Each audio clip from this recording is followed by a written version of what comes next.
My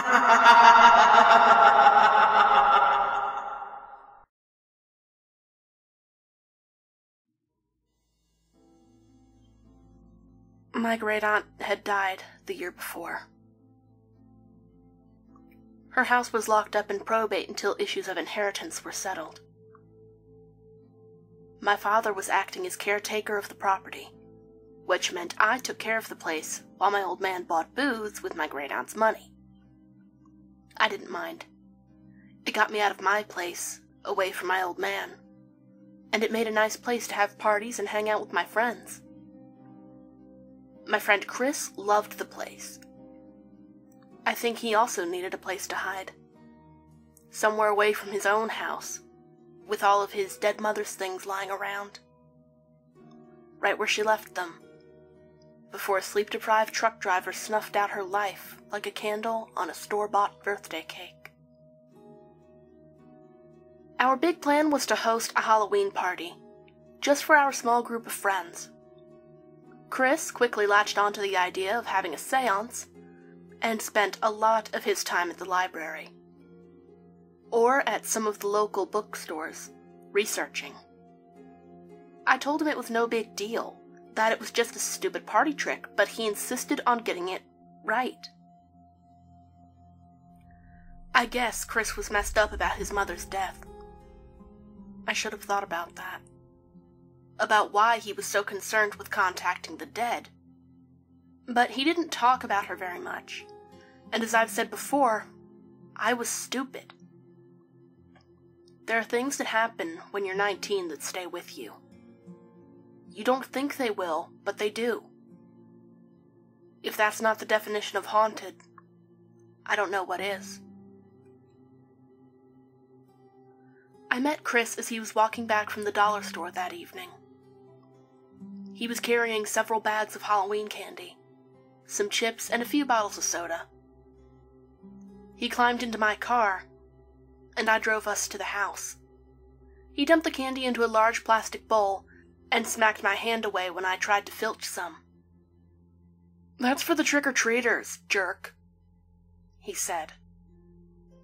As the afternoon faded into evening, the trick-or-treaters did show up, giggling in their Spider-Man and Incredible Hulk masks. I doled out candy while Chris ordered pizza and set up the food on the kitchen table. Pete, Liz, and Sophia arrived by 8. I was excited that Sophia had shown up. I had been crushing on her for months, but at 6'4", 140, and bright red curly hair, I looked like a scarecrow that tried to dress up like Ronald McDonald. Sophia was tiny, cool, beautiful with jet black hair and skin that may have never seen sunlight. She was my secret for having the party. I didn't stand a chance, but, well, I could hope. Liz was Pete's longtime girlfriend. She was almost as tall as me, with a shaved head, several piercings, and full-sleeve tattoos on both arms. Now, I'm pretty smart, but Liz was a genius. She aced every exam without trying, and was taking college-level classes in 9th grade. We had been friends for several years, and had shared several classes at high school, until she dropped out halfway through 12th grade. The vice principal told her in no uncertain terms that she would not allow a tattooed freak like Liz to represent the school as valedictorian. Liz broke the woman's jaw in 2 places, and that was pretty much it for Liz's public education. Pete was wrecked when he walked through the door. I had been friends with Pete since we were toddlers. His mother had worked with mine at the same hospital before my mother left town. I loved Pete like a brother, but he had several bad habits, self-destruction being high on the list. He nodded a hello, then staggered to the cabinet where my great-aunt kept her liquor, and liberated a bottle of peach schnapps. By 9, Pete had retired to the monstrous old red couch in the living room, cold cloth over his eyes and a bucket by his side. "Why is he overindulging?" I asked Liz, as we shoved the furniture out of the way. Chris and Sophia rolled up the large area rug, exposing the hardwood floor beneath. "Failed his driver's license exam," Liz said, rolling her eyes. "Again?" Chris said, brushing his thick brown hair out of his eyes. "This is, what, his 5th time taking it? I thought they just gave it to you out of pity after 5 tries. At least he didn't vomit blueberry pancakes on the instructor's shoes like he did last time," Sophia had said. The heavy old grandfather clock in the living room bonged 10 times. Chris stood up. "Okay, everybody, let's get started." Liz tried to get Pete to join us, but he was fast asleep. Chris returned to the living room carrying a large wooden box. He opened the box and removed a small jar of salt and several candles. He motioned for us to sit in a circle, and he poured the salt in a double ring around us. He poured another, smaller double ring a few feet away, in front of the fireplace. He then carefully taped down several pieces of paper, onto which he had previously drawn strange geometric symbols. I took the candles and positioned them at points around the circles, then lit them with my Zippo. Chris motioned for us to sit within the larger circle. He dimmed the lights and joined us. We took our positions around a small wooden toolbox. The circle was small. When Sophia sat next to me, her knee touched mine. I tried to concentrate on something other than her perfume. Chris folded open the top and removed a metal bowl, which he placed onto a metal stand. He pulled some pieces of wood from the box, then put them in the bowl and lit them. He pulled a fabric-shrouded object from the box and placed it in front of him. The dark cloth revealed a book bound in black leather, and when Chris opened the yellow pages, instead of being brittle, they turned with an odd ease. Chris flipped through the pages, and when he stopped, the salad pages lay slackly open, without a hint of curling. He began a low chant, in a sing-song rhythm. While chanting, Chris dropped wads of dried herbs into the metal bowl. Heavy, acrid yellow smoke billowed up, stinging our eyes. "Ancient spirits," Chris said, as we stared at him with rapt attention. "Ancient spirits, hear us.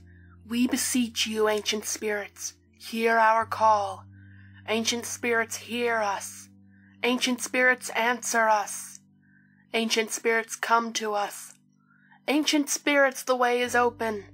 Ancient spirits, take this offering and come to us." Chris ran a scalpel that none of us had seen, across the palm of his hand. Liz recoiled back in shock. The blood sizzled as it met the flames in the bowl. "Jesus, Chris," Sophia said. He hushed her with a glare. "Ancient spirits," Chris called, "hear us. The way is open. Answer our—" The doorbell chimed. We all jumped, including Chris. The doorbell chimed again. Through the door, we heard muffled voices call out, "Trick or treat!" Sophia huffed and rolled her eyes. The ancient spirits are here and they want candy. I thought you turned off the porch light." She stood up and walked to the door. She flipped on the porch light and opened the door. 2 little kids were standing there, both dressed like witches, with pointy hats and green masks.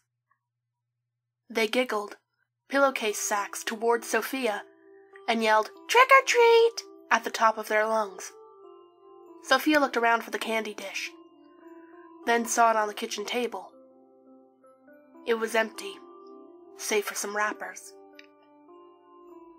"Sorry, kids, we're all out," That's what it means when the porch light's off." The kids looked at each other for a moment.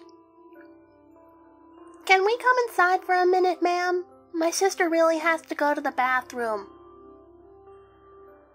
Sophia nodded and stood aside as two little pointy witch hats bobbed past. As the shorter of the pair went to the bathroom, the taller one stood near the couch next to Pete. She said nothing and was very still. I found myself sneaking glances at her mask. It seemed far too elaborate for a child's mask, and the black pits that hid her eyes seemed to drink in the light. There was a crash from the hallway leading to the bathroom. Chris and I jumped to our feet and ran to see what had happened. The smaller of the two children kneeling at the entrance to the hallway. "I'm really sorry. I broke the mirror on the wall. My hat is too big and it must have caught the frame and I tripped.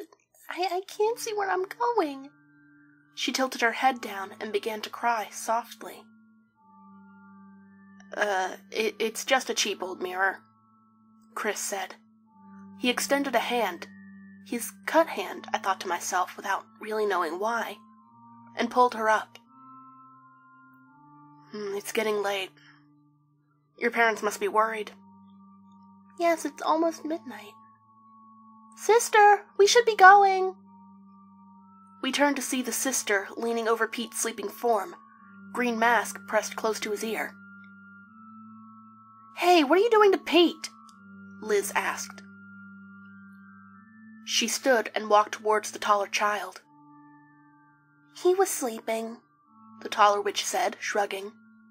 Her rubbery, pointed green nose bobbled. "I was telling him to have sweet dreams." The two children left, clutching their pillowcase sacks and jostling each other as they walked down the sidewalk.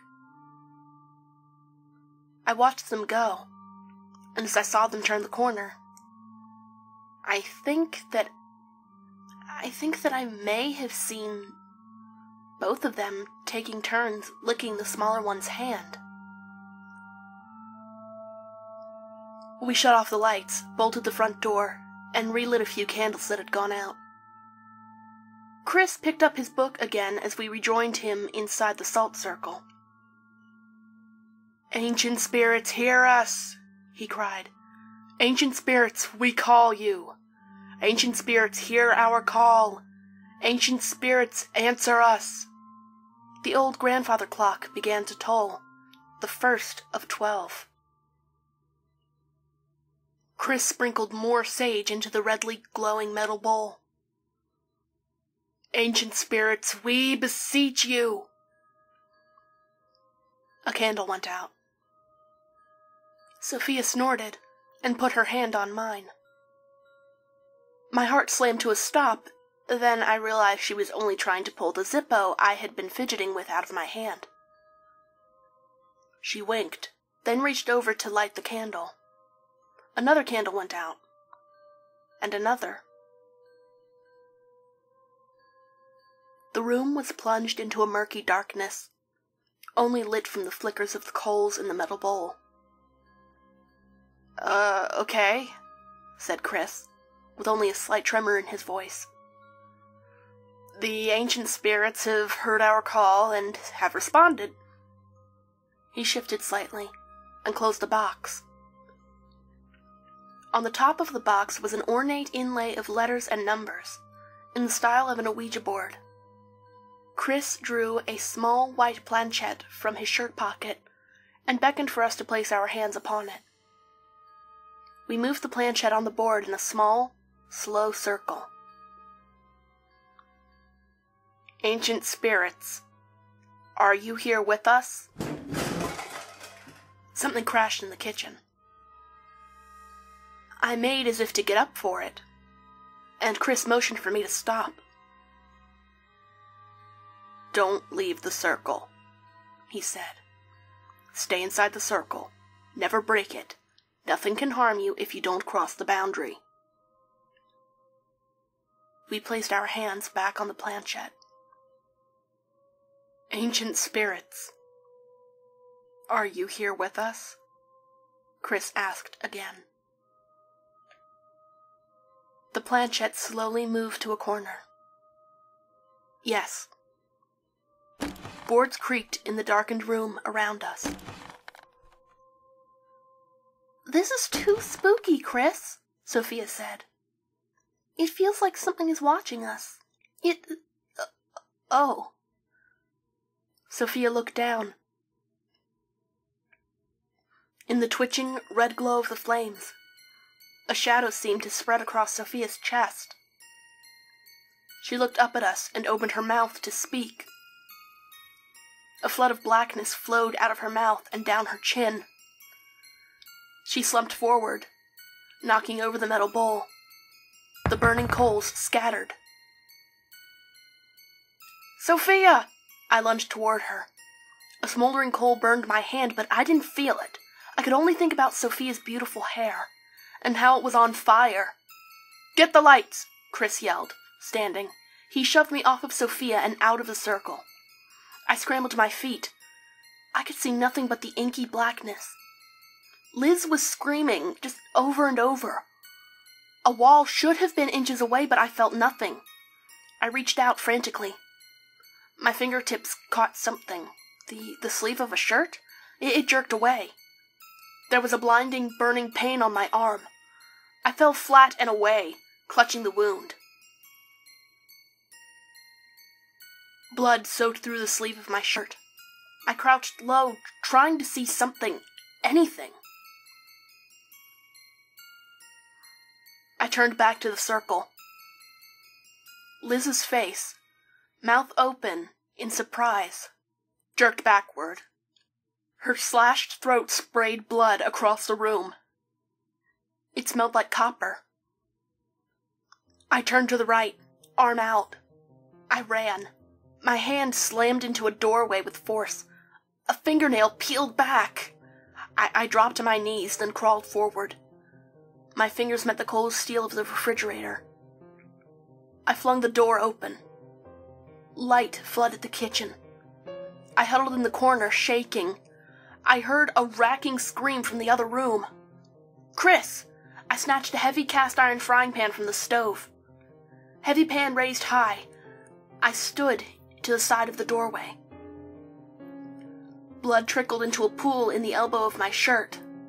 I heard the slow slide of footsteps. There was a low, whispering breath. I was paralyzed. What if it was Chris? Or Sophia? Light glinted off of the butcher knife. I swung as hard as I could. My lips peeled back in a rictus grin. I grunted an involuntary, "Ha!" The edge of the cast-iron pan caved in Pete's face as if it were a Sunday morning egg. He went down in an untidy heap. I just kept swinging, bashing his head until it was a lumpy mess, until his body stopped twitching. Still clutching the pan, I ran for the front door. It took me an hour to reach the front door. The front door could not have been farther than 15 feet away, but it felt like miles. As I stumbled and crawled to the door, terrible things whispered to me, laughed at me, mocked me. I saw the dim shapes scuttle away as I looked, eyes straining to see my attackers.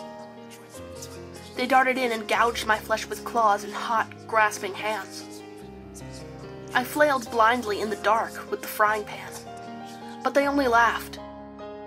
When I did reach the door, it was locked. I smashed the antique, stained glass with a blow, then climbed through it, lacerating my hands and arms more in the process. The police report states that Peter McCulty, a 19-year-old Caucasian male, had several priors, including vandalism and possession, was under the influence of a large amount of controlled substances. Traces of Adderall, Exifor, PCP, psilocybin, and certain other unidentified substances. Experienced a psychotic break and killed several people. Initially, I was suspect number 1. The police officer found me walking down the middle of the street, covered in blood and bleeding from several dozen cuts, fist clenched tightly around a cast iron pan. The police took a dim view of my story, and once it was determined that drugs had been involved, they ignored it completely. As far as the cops were concerned, a bunch of kids took some acid on Halloween.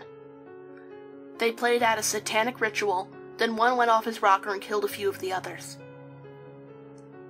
It happens every Halloween. I was remanded into psychiatric custody for 2 weeks. It was only after I was released that I found out that the police had only recovered 3 bodies, not 4.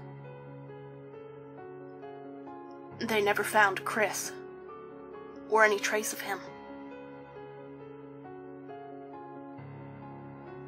I have never gone back to that house. I think about going back every night. I take my meds that make me forget, mostly to suppress the whispers that I hear in those long, black hours before dawn. But sometimes, I still hear them. Every night as Halloween approaches, the voices get louder, even if I up my dose. They tell me terrible things. They tell me it was my fault. They tell me I was the one with the knife.